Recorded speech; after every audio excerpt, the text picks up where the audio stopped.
from Newredmars Education. Today we discuss on how to write a research proposal. Writing the proposal of a research work in the present era is a challenging task due to the constantly evolving trends in the qualitative research design and the need to incorporate medical advances into the methodology. The proposal is a detailed plan or blueprint for the intended study, and once it is completed, the research project should flow smoothly. Even today, many of the proposals at postgraduate evaluation committees and application proposals for funding are substandard. A search was conducted with keywords such as research proposal, writing proposal and qualitative using search engines, namely PubMed and Google Scholar, and an attempt has been made to provide broad guidelines for writing a scientifically appropriate research proposal. A clean, well-thought-out proposal forms the backbone for the research itself and hence becomes the most important step in the process of conduct of research.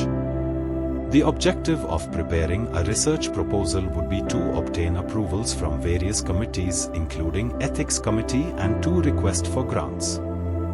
However, there are very few universally accepted guidelines for preparation of a good quality research proposal. A search was performed with keywords such as research proposal, funding, qualitative and writing proposals using search engines, namely PubMed, Google Scholar and Scopus. The pie of research project should be focused on 5 CS while writing a literature review for project to funding agency for research project activities. Cite, compare, contrast, critique of literature, connect. Basic requirements of a research proposal. A proposal needs to show how your work fits into what is already known about the topic and what new paradigm will it add to the literature, while specifying the question that the research will answer, establishing its significance and the implications of the answer.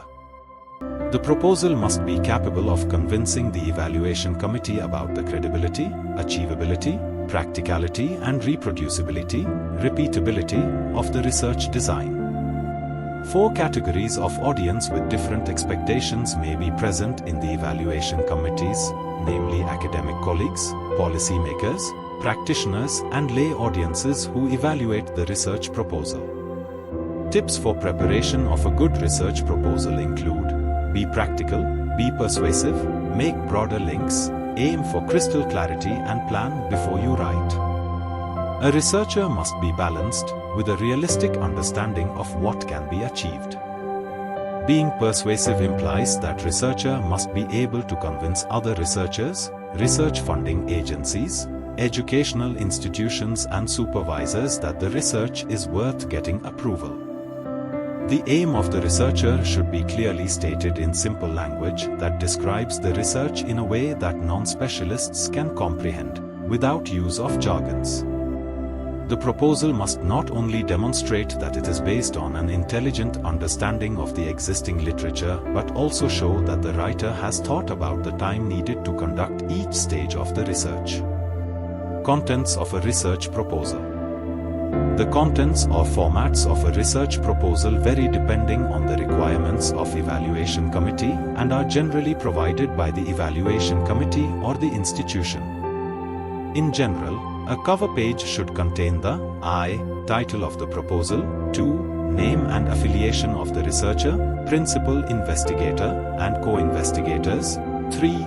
Institutional affiliation, degree of the investigator and the name of institution where the study will be performed, details of contact such as phone numbers, email IDs and lines for signatures of investigators. The main contents of the proposal may be presented under the following headings: I. Introduction, 2. Review of literature, 3. Aims and objectives, 4. Research design and methods, V. Ethical considerations, 6. Budget, 7. Appendices and 8. Citations. Introduction. It is also sometimes termed as need for study or abstract. Introduction is an initial pitch of an idea. It sets the scene and puts the research in context. The introduction should be designed to create interest in the reader about the topic and proposal. It should convey to the reader what you want to do, what necessitates the study, and your passion for the topic. Some questions that can be used to assess the significance of the study are: I, who has an interest in the domain of inquiry? 2. What do we already know about the topic? 3. What has not been answered adequately in previous research and practice? 4. How will this research add to knowledge, practice, and policy in this area? Some of the evaluation committees expect the last two questions elaborated under a separate heading of background and significance.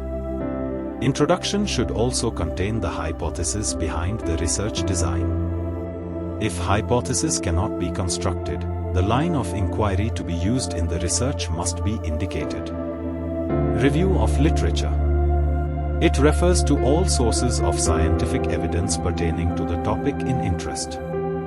In the present era of digitalization and easy accessibility, there is an enormous amount of relevant data available, making it a challenge for the researcher to include all of it in his/her review.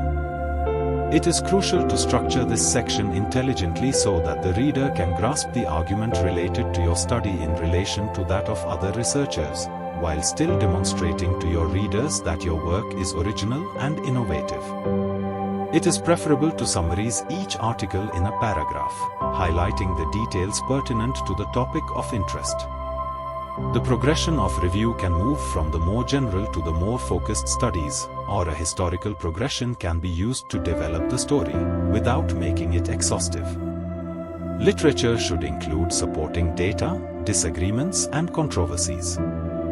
5. CS may be kept in mind while writing a literature review.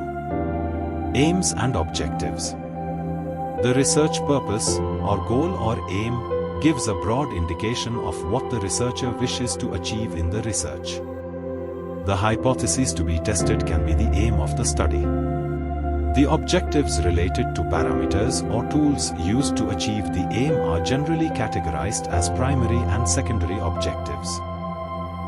Research design and method. The objective here is to convince the reader that the overall research design and methods of analysis will correctly address the research problem, and to impress upon the reader that the methodology sources chosen are appropriate for the specific topic. It should be unmistakably tied to the specific aims of your study. In this section, the methods and sources used to conduct the research must be discussed, including specific references to sites, databases, key texts or authors that will be indispensable to the project. There should be specific mention about the methodological approaches to be undertaken to gather information, about the techniques to be used to analyze it, and about the tests of external validity to which researcher is committed. Population and sample. Population refers to all the elements, individuals, objects or substances that meet certain criteria for inclusion in a given universe, and sample refers to subset of population which meets the inclusion criteria for enrollment into the study. The inclusion and exclusion criteria should be clearly defined. Data collection. The researcher is expected to give a detailed account of the methodology adopted for collection of data, which include the time frame required for the research. The methodology should be tested for its validity and ensure that, in pursuit of achieving the results, the participant's life is not jeopardized. The author should anticipate and acknowledge any potential barrier and pitfall in carrying out the research design and explain plans to address them, thereby avoiding lacuna due to incomplete data collection. If the researcher is planning to acquire data through interviews or questionnaires, copy of the questions used for the same should be attached as an annexure with the proposal. Rigor, soundness of the research. This addresses the strength of the research with respect to its neutrality, consistency, and applicability. Rigor must be reflected throughout the proposal. Neutrality. It refers to the robustness of a research method against bias. The author should convey the measures taken to avoid bias, blinding and randomization, in an elaborate way, thus ensuring that the result obtained from the adopted method is purely as chance and not influenced by other confounding variables. Consistency. Consistency considers whether the findings will be consistent if the inquiry was replicated with the same participants and in a similar context. This can be achieved by adopting standard and universally accepted methods and scales. Applicability. Applicability refers to the degree to which the findings can be applied to different contexts and groups. Data analysis. This section deals with the reduction and reconstruction of data and its analysis, including sample size calculation. The researcher is expected to explain the steps adopted for coding and sorting the data obtained. Various tests to be used to analyze the data for its robustness, significance should be clearly stated.